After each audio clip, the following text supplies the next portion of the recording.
പ്രിയമുള്ളവരെ, ഇത് നമ്മൾ കേൾക്കുന്നത് ഇപ്പോൾ ജന്തർ മന്ദറിൽ നടന്ന നീറ്റ് എക്സാമിനെതിരെ ഉള്ള സമരത്തിൽ പങ്കെടുത്ത ഒരു പശ്ചിമ ബംഗാളിലെ ഒരു യുവതി പറയുന്ന സംഭാഷണമാണ് നമ്മൾ കേട്ടത്.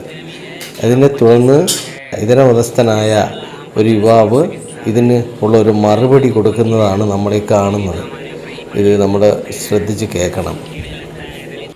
ശരിക്കും ഇത് സംഭവിക്കുന്നത് ബംഗ്ലാദേശ് പോലുള്ള രാജ്യങ്ങളിലാണ്.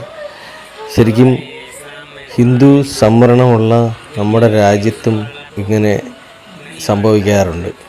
ശരിക്കും ഹിന്ദു ദളിത് എന്ന രീതിയിലാണ് ഇവർക്ക് സംവരണം ലഭിക്കുന്നത്. പക്ഷേ ഇവർ പറയുന്നതും ഇവരുടെ പ്രവർത്തനവും ശരിക്കും ഈ നിലപാടുകളുമായി യാതൊരു ബന്ധവുമില്ല. അപ്പോൾ ഇതിനൊക്കെ വേണ്ടിയിട്ടാണ് ശരിക്കും ഇവർ ഒത്തൊരുമിക്കുന്നത്, സമരം ചെയ്യുന്നത്. അപ്പോൾ ഇവരുടെയൊക്കെ ഒരു ഉള്ളിലിരിപ്പ് എന്താണെന്ന് നമ്മൾ മനസ്സിലാക്കണം. ശരിക്കും ആരാണ് ഇതൊക്കെ നൽകിയത്? എന്തിനു വേണ്ടിയിട്ടാണ് അംബേദ്കർ സമരം ചെയ്തത്? എന്തിനു